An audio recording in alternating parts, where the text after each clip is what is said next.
నా పేరు కార్తికేయన్. మేము యూట్యూబ్ లో చూసి ఈ వరి పొలానికి అభిమాన్ వాడాము. అభిమాన్ వాడి సుమారు 25 రోజులైంది. ఆ తర్వాత పరిస్థితి కొంచెం మెరుగుపడటంతో ఆర్బిక్స్ వాడమని చెప్పారు. దాని ప్రకారమే మేము ఆర్బిక్స్ వాడాము. తరువాత ఏ ఎరువు వాడాలో వారిని అడగబోతున్నాము. ఆ మామిడి చెట్టుకు ఇంతవరకు పూత రాలేదు. ఈ పొలంలో వాడిన మందు కలిపిన నీరు దానికి కూడా చేరింది. ఇప్పుడు అది బాగా పెరుగుతోంది. ఇంతకు ముందు పండ్లు కాయకపోవడంతో ఆ చెట్టును నరికేద్దామని అనుకున్నాను. కానీ F7 వాడిన తర్వాతే ఆ చెట్టుకు ఇంత పొడవున పువ్వు పెరిగింది. ఇంతకు ముందు అది ఇంతగా పెరిగేది కాదు. ఇప్పుడు చూడండి, దాని పరిమాణం ఎక్కువగా ఉంది. ఇంతకు ముందు ఇంతకంటే ఎక్కువగా పెరిగేది కాదు. కానీ ఇప్పుడు అభిమాన్, ఆర్బిక్స్ మరియు F7 వాడిన తర్వాత మంచి మార్పు వచ్చింది. ఈ మొక్కకు వాడటం కొనసాగించవచ్చనే నమ్మకం నాకు కలిగింది. నమస్కారం. నేను నాగై జిల్లా వేదారణ్యం సమీపంలోని ఒక గ్రామానికి చెందినవాడిని. నా పేరు కార్తికేయన్. మేము యూట్యూబ్లో చూసిన తర్వాత మొదట ఈ మందును కొబ్బరి చెట్టుకు వాడాము.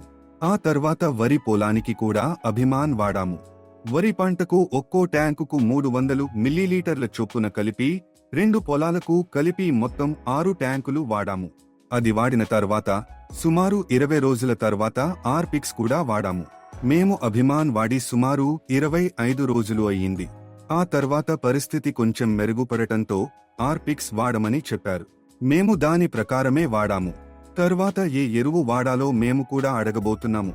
ఆ మామిడి చెట్టు ఇంతకు ముందెన్నడూ పూయలేదు. కాని ఇప్పుడు అది మంచి స్థితిలో ఉంది.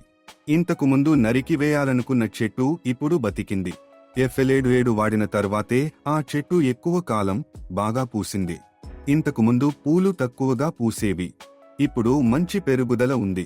మేము 1/2 లీటరు మందును 2 భాగాలుగా విభజించి ఒక్కో ట్యాంకుకు 1/4 లీటరు చొప్పున వాడాము. మేము దానిని పురుగుల నివారణకు కూడా ఉపయోగించాము. దాని ఫలితంగా పరిస్థితి కొద్దిగా మెరుగుపడింది. మేము పూల మొక్కకు, సుందక్కాయ మొక్కకు పోషణ అందిస్తున్నాము. సుందక్కాయ మొక్కపై కొమ్మలపై కొత్త చిగుళ్లు వస్తున్నాయి. ఆకులు కూడా తాజాగా పెరుగుతున్నాయి. కొత్త కొమ్మలు ఏర్పడుతున్నాయి మరియు పెరుగుదల స్పష్టంగా కనిపిస్తోంది. అదేవిధంగా అవతలి వైపు కూడా కొత్త కొమ్మలు, పువ్వులు ఏర్పడటం ప్రారంభించాయి.